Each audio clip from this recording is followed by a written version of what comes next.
바다는 제가 바다가 없는 곳에서 자랐기 때문에 더 그러는 것 같은데, 바다 하면은 되게 편안하고 시원한 느낌이 굉장히 좋았고.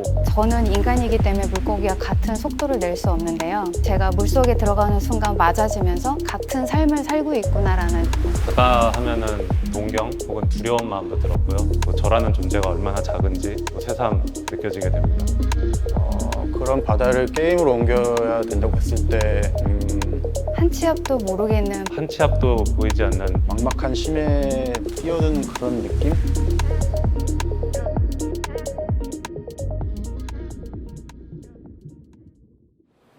처음은 거의 프로토타입에 굉장히 단순했고 올드 게임 스타일이었어요. 그게 아마 PD님도 고민이었을 거고, 제가 합류를 하면서 이 부분에 대해서 좀 더 바다의 깊이감이라든지 먹먹함을 좀 표현을 하고 싶다. PD님이 한번 3D를 접목해 보는 게 어떠냐 해가지고 3D에 대한 레퍼런스도 연구를 하고 그렇게 시작을 했던 것 같아요. 제가 일단 3D 아티스트가 아니었기 때문에 기본적인 3D 블럭으로 레고 쌓듯이 지형을 구성을 해봤었고, 굉장히 많이 테스트를 해봤었어요. 저희가 데이브만 하는 팀이 구성되었을 때 굉장히 파트장님께서 합류를 해서 본격적으로 3D를 접목하게 되었습니다. 처음에 합류했었을 땐 전부 풀 2D로 제작을 하고 있어서 되게 입체감 없이 평면적인 느낌이 좀 강했던 것 같아요. 그런 평면을 조금 없애기 위해서 3D 블럭을 이용해서 만들면 어떨까라고, 좀 네모난 블럭 하나하나가 그 도트의 사각형과 특징이 비슷할 거라고 생각했어요. 그런 것들을 연결해서 지형에 배치를 하니 바다 속의 어떤 공간과 거리감, 이런 느낌들을 조금 더 낼 수 있어서 그런 블럭들을 사용했던 것 같아요. 단점은 수정을 하려면 지형을 다 뜯어 고쳐야 돼요. 하나의 블럭을 위치에 이동을 시킬 때마다 다른 배치되어 있던 수초나 프롭들을 다 이동을 해서 다시 조합을 해야 된다는 거예요. 이런 과정들은 거리감을 알고 있는 저만 만들 수 있기 때문에 다른 사람이 수정을 하기는 조금 힘든 부분이 있어요. 이런 점이 단점이기도 하지만 오히려 그렇기 때문에 아티스트의 개성이 잘 반영되는 것 같아요. 데이브에 들어가는 해양 생물 중에서 좀 부피가 큰 생물들은 3D로 제작하는 방향으로 정했고, 그 외에 좀 작은 애들은 2D로 제작하는 식으로 제작 방향을 결정했습니다. 해양 생물 제작할 때 사실 그때 레퍼런스로 삼을 만한 게 많이 없었어서 그나마 찾을 수 있었던 게 이제 OTT 같은 데서 해양 다큐멘터리, 웬만하면 거의 나온 것들은 다 찾아봤고요. 그냥 썸네일에서 좀 파랗다 그런 거는 다 눌러보면서 이제 연구를 했던 기억이 있습니다. 2D 어종의 작은 애들 같은 경우는 10픽셀, 10픽셀 사이 정도에 들어간 애들도 있어요. 근데 하나하나 점 찍을 때마다 인상이 많이 달라져서 그 특징을 살려고 많이 연습을 하고 수없이 많이 찍었던 기억이 있습니다. 3D로 물고기를 처음에 만들 때는 납작한 어종은 되게 만들기가 쉬웠어요. 근데 이제 큰 물고기나 보스 몬스터 같은 경우에는 둥글고 크기가 크기 때문에 도트 텍스처를 입히기에 좀 어려움이 있었거든요. 처음에 만들었던 보스는 오징어 보스인데요. 오징어 보스는 처음 프로토타입에서는 2D였어요. 근데 입체감이 살지 않아서 3D로 한번 만들어 볼까? 이런 아이디어에서 시작한 작업이긴 했어요. 그래서 3D로 만들어 올려보니 PD님이 이게 되네? 라고 말씀하시면서 앞으로 점점 더 일이 늘어지는 계기가 되었습니다. 일단 제가 처음에 합류했을 때 픽셀 게임도 그렇고 여러 게임들이 이형이라든지 좀 비현실적인 캐릭터들이 너무 많기 때문에 조금 우리가 굳이 그렇게까지 해야 될 필요가 있나라는 생각도 있었고, 좀 우리는 이런 식으로 가자, 좀 더 개성 있고 흔히 볼 수 있는 좀 친근한 그런 캐릭터들로 많이 구성을 했습니다. 캐릭터 제작할 때 저는 약간 주변 사람들을 떠올리면서 많이 찍었던 것 같아요. 그래서 제 주변 친구들이라든지 제가 주변에 봤던 사람들의 좀 닮은 꼴이 많이 들어있습니다. 저희 픽셀 컷신 디자이너이신 김준학 님께서 본인을 닮은 캐릭터를 영혼을 갈아서 애니메이션을 제작을 하고,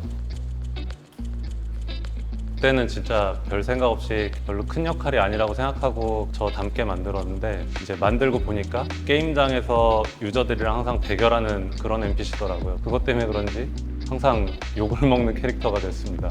개인적으로는 좀 안타까운, 제가 팀에 왔을 때는 스시집에 요리 강화 시스템이 추가되어 있었는데요. 재료를 모아온 유저들에 대한 보상을 줄 필요가 있었다고. 그런데 이제 어떤 게임의 재화로 보상을 주는 것보다는 데이브 더 다이버가 패키지 게임이기도 하니까 약간 감성적인 보상을 주는 방향으로 컷신을 추가하는 것으로 결정이 됐었습니다. 컷신을 처음에 제작할 때는 사실 인력도 솔직히 좀 부족한 상황에서 시간이 많이 들어가는 컷신은 사실 하기 힘들었고요. 제가 처음에 했던 접근은 좀 더 컷과 컷에 빠르게 진행되고 모션 그래픽적으로 좀 처음에 이제 보여주신 레퍼런스는 아주 단순한 애니메이션을 보여주는 정도였는데 그 레퍼런스로 만들면서 내용을 좀 더 붙여서 구성을 하는 게 어떨까 해서 B급 감성이나 유머 그리고 밈 같은 걸 좀 많이 활용해서 컷신을 제작하게 됐던 것 같아요. 제가 컷신을 워낙 여러 개의 컷신을 만들다 보니까 좀 아이디어가 많이 고갈되기도 하고 그런데 저희 팀원분들 모두가 약간 B급 감성을 좋아하고 그런 사람들이다 보니까 혼자 아이디어 없어가지고 좀 끙끙대고 있으면은 하나둘씩 슬쩍 레퍼런스들을 저한테 슬쩍슬쩍 보내주시기도 해요. 그러면은 저는 이제 그런 걸 또 활용하기도 하고 저희 팀에는 이런 감성을 좋아하는 분들이 많으셔서 이런 아트 스타일이 나오지 않았나 생각을 합니다.